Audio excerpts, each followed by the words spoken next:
What's going on, people? Welcome to GFX Kapture. Fast Friday here today, and it's about switches in After Effects. So somebody asked me a question about the add button missing in the composition area and other options as well here. Actually, as you can see right now, there is no add button or making your objects into 3D, etc., etc. Normally you would have something like this.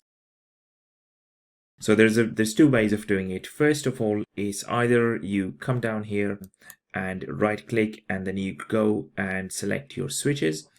The other way of doing it is if you see those options here right at the bottom on the left hand side, you will see layer switches and transfer controls. You can click on either of those and it will give you all of these options. So layer switches will give you everything.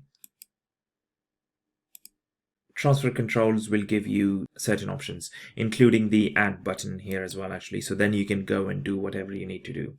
In my opinion, going to layer switches actually gives you everything.